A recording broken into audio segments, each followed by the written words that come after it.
Hello guys, welcome to another mini vlog. तर हा आहे नवरात्रीचा दिवस पहिला. माझ्या मामाच्या घरी येते देवी आईची मूर्ती. इथे आमचा सिंबू खूप जास्त एक्सायटेड आहे, कारण त्याला देवी आईसाठी बाहेर रांगोळी काढायला जायचं होतं. त्यानंतर आम्ही सगळीजणं मिळून गेलो देवी आईची मूर्ती आणायला. त्यानंतर फायनली देवी आई घरी आलेली आहे.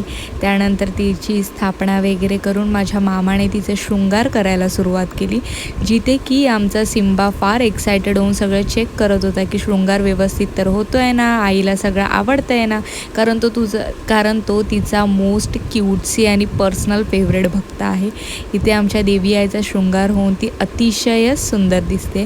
त्यानंतर भटजी काका आले आणि सर्व पूजा वगैरे झाल्यानंतर सिम्बा त्यांनाही सांगत होता की माझ्या ज्या पर्सनल विश आहेत त्या डायरेक्ट देवी आईला तुम्ही सांगा, आणि आता लवकरात लवकर पूजा बस झाली, आता आरतीला सुरुवात करा जेणेकरून मला लगेच प्रसाद भेटेल. त्यानंतर देवी आईची आरती झाली. आरती झाल्यानंतर इथे आमचा क्यू घेतो आहे स्पेशल ब्लेसिंग्स. त्यानंतर आहे इथे हा देवी आईच्या गाभाऱ्याचा पूर्ण लूक. त्यानंतर आता आम्ही जातो आहे क्यूच्या घरी, कारण क्यूच्या घरी देखील असते देवी आई. तर हे आहे क्यूच्या घरचे देवी आईचं दर्शन, जे की तुम्हीही घ्या. आणि आता हा करूया व्लॉग आपण एंड. क्यूच्या अशा गोड गोड छोट्या छोट्या पप्प्या घेत इथे मी त्याला मस्का लावते त्याच्यासोबत व्हिडिओ काढायला, का तर त्याचा लवकरच बड्डे येतो आहे, म्हणून त्या बड्डेला टाकण्यासाठी छान छान व्हिडिओ कलेक्ट करते. तर आपण भेटूया नेक्स्ट ब्लॉगमध्ये.